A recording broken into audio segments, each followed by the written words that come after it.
Assalamualaikum warahmatullahi wabarakatuh. Perkenalkan, nama saya Aprina Eka Putri dari kelas C Teknik Reservoir, Prodi Teknik Perminyakan Universitas Islam Riau. Baiklah, di sini pada kesempatan kali ini saya akan menjelaskan mengenai cadangan pada malam ini di mata kuliah Teknik Reservoir, di mana kita akan membahas tentang apa itu definisi dari cadangan, metode penentuan cadangan, dan juga recovery factor dan perhitungan volumetrik. Nah, kita akan membahas satu-satu dari subtopik pada kesempatan kali ini. Yang pertama, kita akan membahas mengenai definisi dari cadangan itu. Apa sih sebenarnya cadangan itu? Kita sering mendengar tapi kita tidak tahu definisi dari cadangan itu sendiri apa. Nah, cadangan adalah jumlah minyak bumi atau gas bumi yang ditemukan di dalam batuan reservoir dan dapat diproduksi. Perkiraan cadangan didasarkan atas interpretasi data, geologi, atau engineer yang bersedia pada saat itu. Cadangan biasanya direvisi begitu reservoir diproduksikan, seiring bertambahnya data geologi atau engineer yang diperoleh atau karena perubahan kondisi ekonomi. Nah, selain itu, atas dasar ketersediaan data tersebut, maka cadangan digolongkan menjadi dua, yaitu profit reserve dan juga unprofit reserve, di mana unprofit reserve ini memiliki tingkat ketidakpastian yang lebih besar daripada profit reserves dan digolongkan menjadi probable dan juga possible. Nah, untuk profit reserves tadi atau disebut juga dengan cadangan terbukti, di mana cadangan ini dapat diperkirakan dengan cukup teliti untuk dapat diambil atas dasar kondisi ekonomi pada saat itu. Pada umumnya, cadangan itu disebut terbukti apabila kemampuan produksi reservoir secara komersial didukung oleh uji produksi atau uji lapisan produktivitas sumur atau reservoir semata. Nah, untuk unprofit reserve atau cadangan yang belum terbukti, yaitu adalah mengapa dia dikatakan belum terbukti, itu karena dia didasarkan pada data geologi dan juga engineer seperti halnya digunakan untuk menentukan cadangan yang belum terbukti. Tetapi ketidakpastiannya itu hanya secara teknik, ekonomi, kontrak, dan regulasi lebih besar.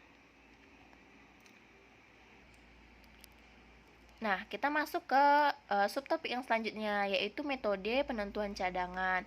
Kita ingin menentukan sebuah cadangan, tapi kita harus menggunakan metode-metode yang ada. Tapi kita tidak pula bisa menggunakan semua metode itu secara sekaligus, karena kita menggunakan metode itu pada saat ia dibutuhkan metode itu. Nah, untuk metode yang ada itu ada 5 metode untuk menentukan perhitungan cadangan migas. Di antaranya ialah metode analogi, metode volumetrik, metode decline curves, dan metode material balance, dan juga metode simulasi reservoir. Nah, untuk kita bahas satu-satu metodenya, yaitu ada metode analogi, yaitu perhitungan cadangan dengan metode ini dilakukan apabila data yang tersedia sangat minim melalui data yang diperoleh sebelum eksplorasi. Nah, untuk kita menggunakan metode analogi ini, kita bisa menggunakan persamaan barrels per acre foot, yaitu di mana persamaan ini ialah 7.758 kita kalikan dengan porositas dengan satuan persen, kita kalikan dengan 1 dikurang saturasi awal, kita kalikan dengan recovery factor atau faktor perolehan, dan kita bagi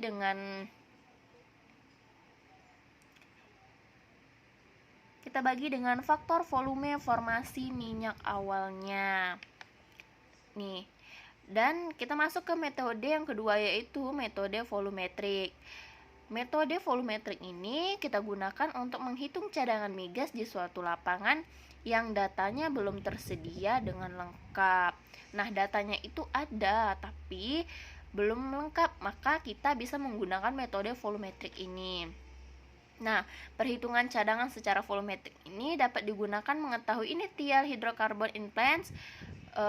Kita bisa menggunakan dengan perhitungan initial gas in plants, yaitu dengan persamaannya ialah 43.560 kita kalikan dengan luas pengeringnya dengan satuan acres, kita kalikan dengan ketebalan rata-rata formasi dengan satuan feet, kita kalikan dengan porositas batuan dengan satuan persen, dan kita kalikan dengan 1 dikurang dengan saturasi air awal dengan satuan persen, lalu kita bagi dengan faktor formasi volume gas awal.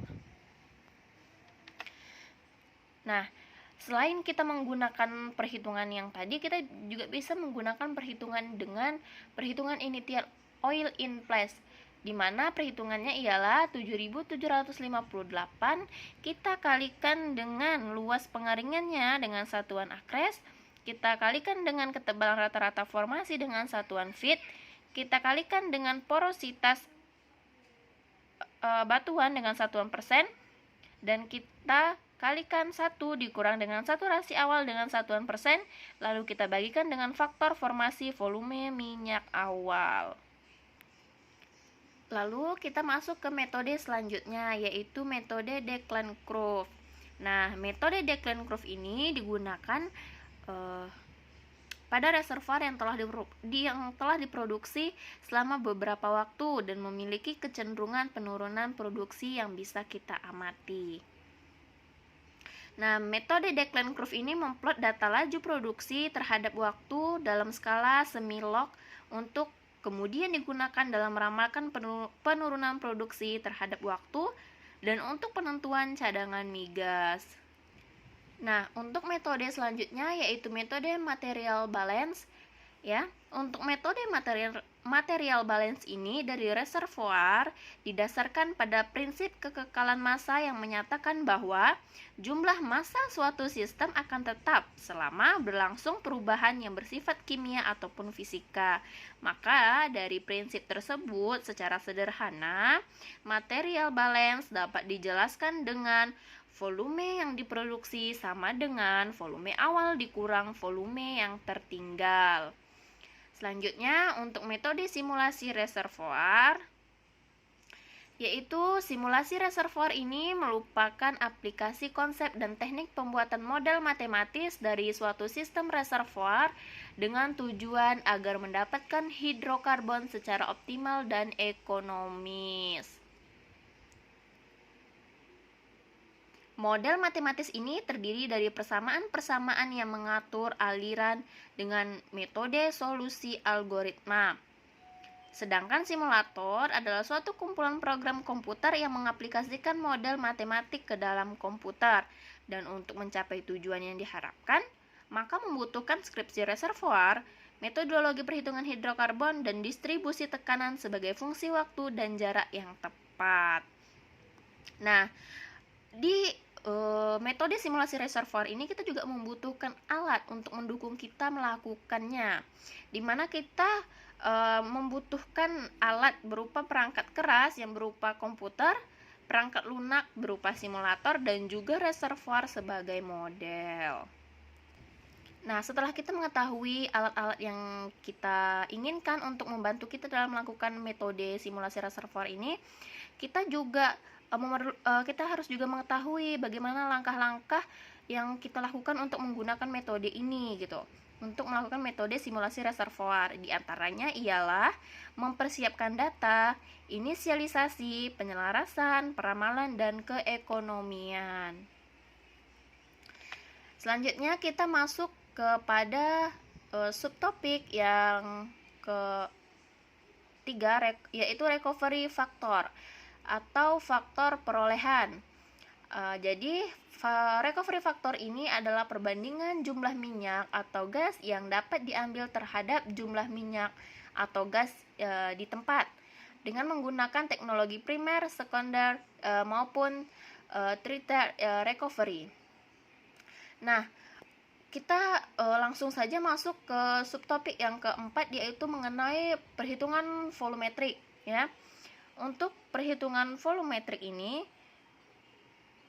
kita telah mengetahui data-data yang ada pada suatu reservoir gas.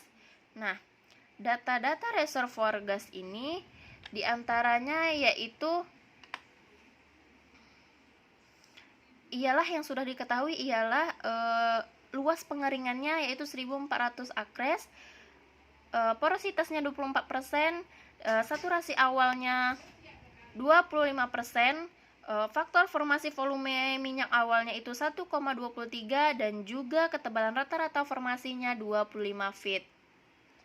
Nah, karena sudah kita ketahui data-datanya, kita langsung masuk ke rumus yang kita gunakan, yaitu perhitungan initial oil in plants. Kita masukkan sesuai dengan data yang telah diketahui di atas.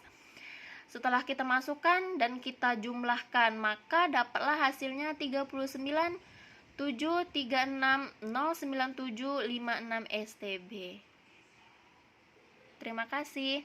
Nah, untuk pada kesempatan ini mungkin itu saja yang bisa saya sampaikan. Lebih dan kurang saya mohon maaf.